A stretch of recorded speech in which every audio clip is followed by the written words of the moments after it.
Hi hello friends, chill out with Soumya. 2 மாசம் கடந்து போச்சு. திரையர்களுடைய உடல்வாகு கண்களுக்கு எப்பையும் மிரட்சியை உருவாக்கும்படியே இருந்துச்சு. அவங்களுடைய பல செயல்கள் சூழிவேலால புரிஞ்சுக்கவே முடியல. அவனுக்குள்ள என்ன நடக்குதுன்னே அவனால புரிஞ்சுக்க முடியல. இதுல அவன் எப்படி திரையர்களை புரிஞ்சுப்பான்? அப்பப்போ ஊருடைய நினைவு வந்து போயிட்டு இருந்துச்சு. அப்போ பெரும் சத்தத்தோட ஒரு இளைஞனை தோளில் தூக்கி வச்சுட்டு வந்தாங்க. அவன் மேலெல்லாம் ரத்தமா இருந்துச்சு. கையில ஏதோ இலைய வச்சிருந்தான். மந்தையில பெரியவங்கெல்லாம் உட்கார ஊரே கூடுச்சு. உள்ள என்ன நடக்குதுன்னு அவனுக்கு தெரியலனாலும் எல்லார் முகத்திலையும் மகிழ்ச்சி இருக்கு. ஏதோ நல்ல விஷயம் நடக்குதுன்னு மட்டும் நினைச்சுக்கிட்டான். மறுநாள் காலை தூதுவை அவனை பார்க்க வந்தப்பதான் சொன்னான், அவன் காட்டெருமையை வீழ்த்தி வெற்றிலையை பறித்து வந்தான். அதனால் ஊரே அவனை கொண்டாடியதுன்னு. எத்தனை பேர் சேர்ந்து வீழ்த்தினார்கள்னு கேட்டான். ஒரே ஆள் தான் வீழ்த்தினான்னு அவ சொன்னதும், ஒரே ஆள் ஒரு காட்டெருமையை எப்படி வீழ்த்த முடியும்? நீ சொல்வது நம்பும்படியாக இல்லையேன்னு கேட்டான். ஆம், எந்த ஆயுதமும் வைத்துக் கொள்ளலாம். ஆனால் தனி ஒருவனாக காட்டெருமையை வீழ்த்தி மலைமுகட்டில் இருக்கும் வெற்றிலையை பறித்து மந்தைக்கு வந்து சேரும் வீரனைத்தான் திரையர் குல பெண் ஏற்றுக்கொள்வாள். இல்லை என்றால் எந்த பெண்ணும் அவனை ஏற்க மாட்டாள்னு தூதுவை பதில் சொன்னான். சோழிவேலால அதை நம்பவே முடியல. தனி ஒருவனாக எப்படி காட்டெருமையை வீழ்த்த முடியும்? இல்லை, நீ பொய் சொல்கிறாய்னு சொன்னதும், இதே மந்தையில் தான் நான் வந்து சொன்னேன், ஒருவன் பச்சை கொடியை எரிய வைக்கிறான், பறவையை மயங்க வைக்கிறான் என்று. நம்பும்படியாகவா இருக்கிறது என்று கேட்டார்கள். அதுதானே உண்மை, அதே போல்தான் இதுவும். அப்போது அவர்கள் நம்ப மறுத்தார்கள். இப்போது நீ நம்ப மறுக்கிறாய்னு தூதுவை விளக்கம் கொடுத்தா. ரொம்ப நேரம் அவனுக்குள்ள எவ்வளோ வலிமை வாய்ந்தவனா இருந்தா ஒருத்தனால இதை செஞ்சிருக்க முடியும்னு ஓடிட்டே இருந்துச்சு. தூதுவை மண்வட்டியில ஊன் சோறு கொண்டு வந்து கொடுத்திருந்தா. அதுக்குள்ள பெரிய பெரிய கறி துண்டுங்க கிடந்துச்சு. நல்லா ருசிச்சு சாப்பிட்டான். சோற்றுக்குள் கிடப்பது அவன் வெற்றி கொண்ட காட்டெருமையின் கறின்னு சொன்னான். அவ சொன்ன உண்மை சூழிவேலுடைய வயிறு வர போய் சேர்ந்துச்சு. சாப்பிட்டு முடிச்சதும் வெற்றிலையே கொடுத்தா. காட்டெருமையை சாப்பிட்டால் அதை போலவே நாமும் இலைத்தழைகளை சாப்பிட வேண்டுமா என்ன அப்படின்னு இவன் கிண்டலா கேட்க, காட்டெருமையின் கறி மிகவும் வலிமை வாய்ந்தது, அது செரிக்க வேண்டுமானால் வெற்றிலையை உண்ண வேண்டும்னு சொன்னபடியே நீட்ட வெற்றிலையை வாங்கி மெல்ல தொடங்கினான். அதனுடைய கார சுவை பிடிச்சு போக இன்னும் கேட்டு வாங்கி சாப்பிட்டுட்டே இருந்தான். அவனுக்கு கொடுக்கறதுல அவளுக்குள்ள ஒரு வித மகிழ்ச்சி. மறுபடியும் மறுபடியும் அவன் கை நீட்ட, காட்டெருமையை விட அதிகமாகவே தின்று விட்டாய், போதும்னு சிரிச்சுக்கிட்டே கிளம்பி போயிட்டா. சோழிவேலுடைய உடல் நல்லா தேறி வந்துச்சு. நடக்கவும் ஓடவும் தாவி குதிக்கவும்னு அவன் உடலை நல்லா தயார் செஞ்சான். ஒரு மாலை வேலையில ஆத்தூரமா உட்கார்ந்துருக்க தூதுவையும் அவன் பக்கத்துல வந்து உட்கார்ந்தா. 2 பேருமே எதுவுமே பேசிக்காம எண்ணங்கள் எங்கெங்கோ போய் வந்துட்டு இருந்துச்சு. அப்போதான் அவன் கவனிச்சான், அவளுடைய வலது தோள்பட்டையுடைய மேல் புறத்துல உள்ளங்கை அளவுக்கு கரும்பச்சை நிற மச்சம் ஒன்று இருந்துச்சு. அதனுடைய ஒரு பகுதியை அவ மேலாடை மறைச்சிருந்துச்சு. அதை பார்த்துட்டு என்ன இதுன்னு கேட்டான். அதுவா, வெற்றிலை மச்சம் என்று சொல்வார்கள். எங்கள் குலத்தில் நிறைய பேருக்கு இது இருக்கும்னு சொல்லிட்டு அவ கொஞ்ச நேரத்துல கிளம்பிட்டா. நாட்கள் இப்படியே நகர அடுத்த இளைஞன் காட்டெருமையை வேட்டையாடுறத பார்க்கணும்னு அவன் காத்துட்டு இருந்தான். அந்த நாளும் வந்துச்சு. ஊரோடு சேர்ந்து அவனும் காட்டுடைய உச்சி பகுதிக்கு போனான். எல்லாரும் அங்கங்க இருந்த பாறைங்க மேல உட்காந்துக்கிட்டாங்க. 2 மலைகள் சரிஞ்சு இணையிற பகுதி அது. நடுவுல நீரோட்டம் தென்பட்டுச்சு. அதுல தண்ணி குடிக்க காட்டெருமை வரும்னு ஓடக்கரைக்கிட்ட அந்த இளைஞன் காத்துட்டு இருந்தான். ரொம்ப நேரத்துக்கு அப்புறம் ஒரு காட்டெருமை ஓடக்கிட்ட வந்துச்சு. அது கிட்ட போறவன் இடுப்புல 2 ஆயுதங்கள் இருந்துச்சு. தூரத்துல இருந்து அதை பார்க்கவே பயமா இருந்துச்சு. திருகி இருக்கிற அதனுடைய கொம்புகள் பாறையை நொறுக்கக்கூடியவை.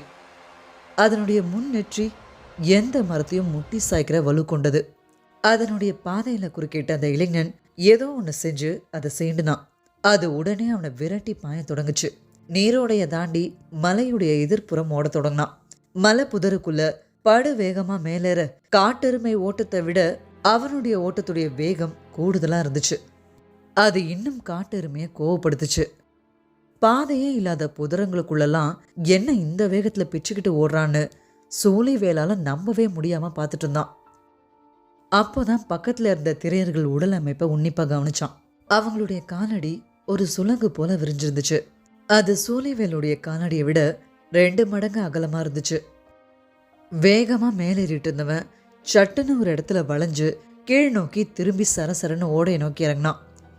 காட்டெருமையோட ஆத்திரம் இன்னும் அதிகமாச்சு.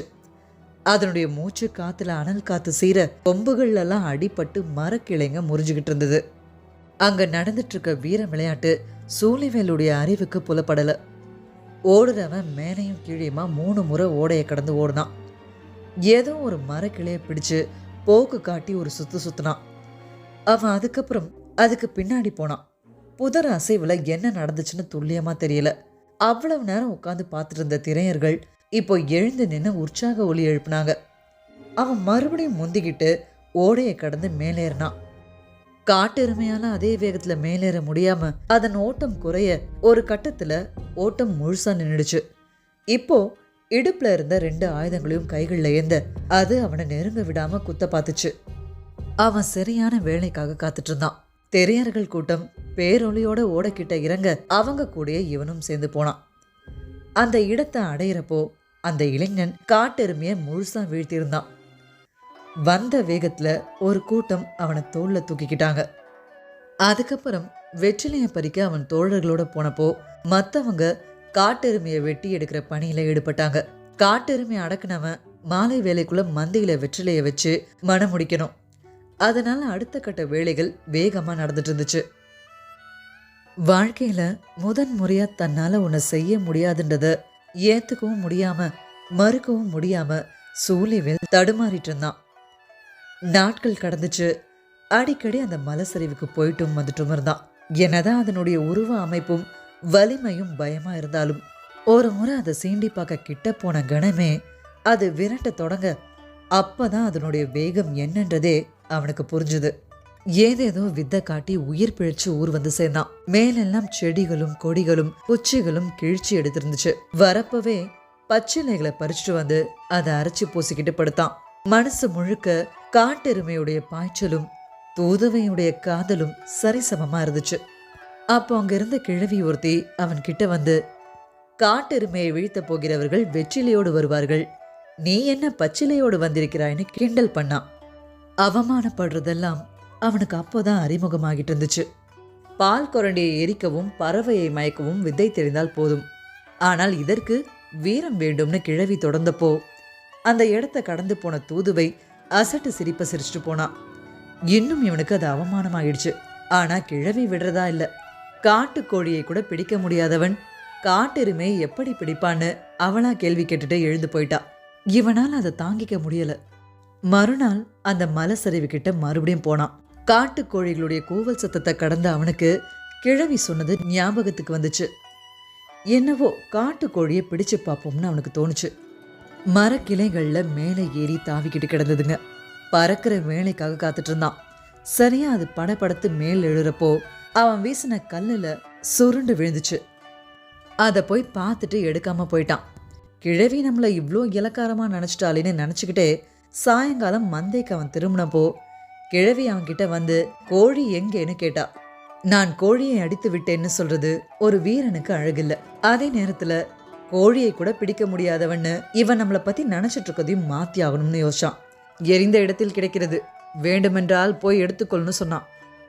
எடுக்க வேண்டியது நீதான், ஏன் எடுக்காமல் வந்தாயின்னு கேட்டா. அவளுடைய கேள்வி நோக்கம் அவனுக்கு புரியல. அதன் கால்களை பார்த்தாயான்னு கேட்டா. காட்டுக்கோழியின் காலின் பின்புறம் சிறு விரல் ஒன்று இருக்கும். அதை போலவே காட்டெருமையின் பின்னங்கால் குழம்பின் பின்புறம் சிறு தசை ஒன்று வளர்ந்திருக்கும். சரியாக அந்த தசையை அடித்து விட்டால் அதன் பின்னங்கால் நரம்புகள் இழுத்து கொள்ளும். அதனால் காலை நகர்த்த முடியாது. இருந்த இடத்தில் இருந்துதான் போராடும். அதன் பிறகு அதை ஆயுதம் கொண்டு வீழ்த்தி விடலாம்னு குறிப்பு சொன்னா கிழவி. சூழிவேல் அன்னைக்கு பார்த்த காட்சியை நினைச்சு பார்த்தான். 3 முறை மலை சரிவின் மேலும் கீழுமாக ஓடியவன் 3ஆம் முறை இறங்கும் போது சட்டென ஒரு இடத்தில் விழுதை பிடித்து சுழன்று காட்டெருமையின் பின்புறம் தாக்கியது இதைத்தானான்னு தோணுச்சு. அவனுடைய கோபத்தை கிழவி தூண்டினப்போ தூதுவை சிரிச்சுட்டே போனதுக்கான காரணமும் அப்போதான் அவனுக்கு புரிஞ்சுது. மறுநாள் பொழுது மறையறதுக்குள்ள சூழிவேல் மந்தையை நோக்கி தட்டு தடுமாறி நடந்துட்டு வந்தான். அவன் மேல திரும்பவும் கீரல் காயங்கள் இருக்க ரத்தம் கசிஞ்சிட்டு இருந்துச்சு. மறுபடியும் ஆத்துல விழுந்து பாறையில அடிபட்டு வரானான்னு பாக்குறவங்க எல்லாம் நினைச்சாங்க.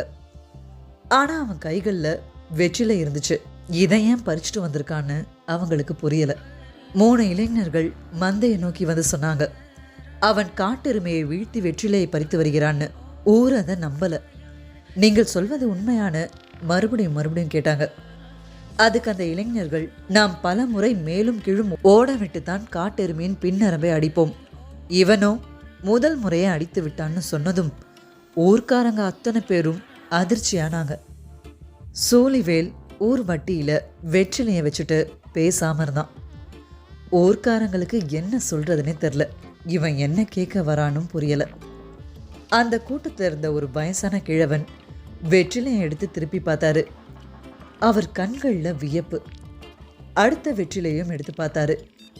அவன் கொண்டு வந்த எல்லா வெற்றிலையும் திருப்பி பார்த்துட்டு பெருமூச்சு விட்டாரு.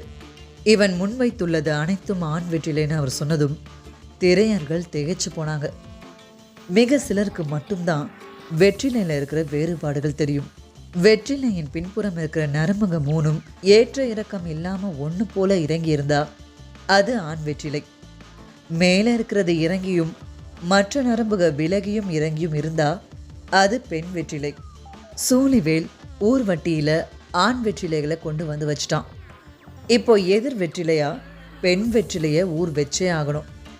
என்ன செய்யறதுன்னு யோசிச்சாங்க. இதுக்கு மேலே புறப்பட்டு வெற்றிலை கொடி இருக்கிற காட்டுக்கு போகிறதுக்குள்ள இருட்டிடும். அதுக்கப்புறம் தேடி பறிச்சுட்டு வர்றதெல்லாம் நடக்காத காரியம். ஆனால் பொழுது மறையறதுக்குள்ள எதிர் வெற்றிலையை வைக்கணுன்றது அந்த ஊருடைய மரபு. என்ன பண்ணுறதுன்னு புரியாமல் திகச்சிருந்தாங்க. தூதுவை அங்கே வந்தா. இவன் ஏன் உள்ள வரான்னு யாருக்கும் புரியலை. எல்லாரையும் விலக சொல்லிட்டு நடு மந்தையில் எதிர் வெற்றிலையை வைக்க வேண்டிய இடத்துல கால் மடக்கி உட்கார்ந்தா. வலது தோள்பட்டையில கிடந்த ஆடைய மெல்ல விலக்குனபடி சோழிவேல் கண்களை நேர்கொண்டு பார்த்தா. அவனுடைய தோல்ல கரும்பச்சை நிற வெற்றிலை மச்சம் இருக்க அதுக்குள்ள ஓடின நரம்புக ஒன்று போல இல்லாம தான் இருந்துச்சு.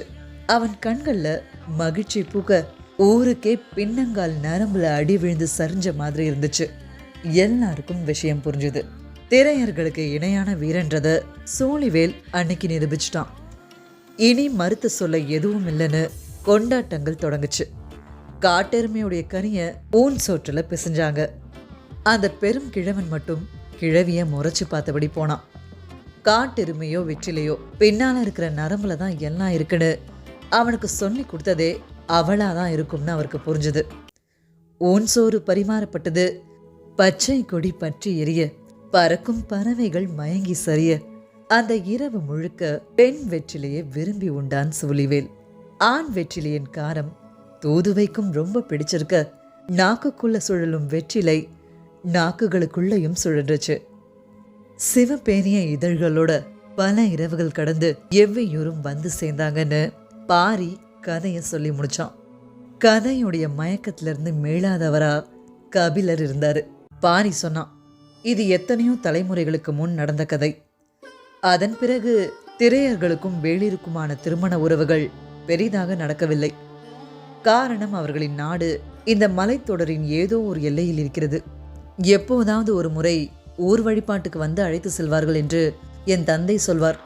அதுவும் அவரின் தந்தையார் காலத்துக்கு பிறகு வரவில்லை என்பார்னு சொல்லிட்டு இருந்தான். நிலப்பரப்பால் ஏற்பட்ட இடைவெளி அல்லவான்னு கபிலர் கேட்க, ஆம், ஆனால் உயிருக்குள் கலந்து விட்டால் நிலவியல் இடைவெளியால் என்ன செய்ய முடியும்னு சொல்ல அவன் சொல்ல வர்றது கபிலருக்கு புரியல. இளையவளை நன்கு கவனித்து பார்த்தீர்களான்னு கேட்டான். சங்கவையான்னு கபிலர் கேட்க ஆமாம்னு பதில் சொன்னான். என்னன்னு புரியாம கபிலர் கேட்டதும் அவளின் வலது தோள்பட்டையின் முன்புறம் கரும்பச்சை மச்சம் ஒன்று இருக்கிறது. அவள் வளர்ந்து பெரியவளானால் அது வெற்றிலையின் வடிவம் கொள்ளும்னு பாரி சொன்ன கபிலர் திகைச்சு போனார்.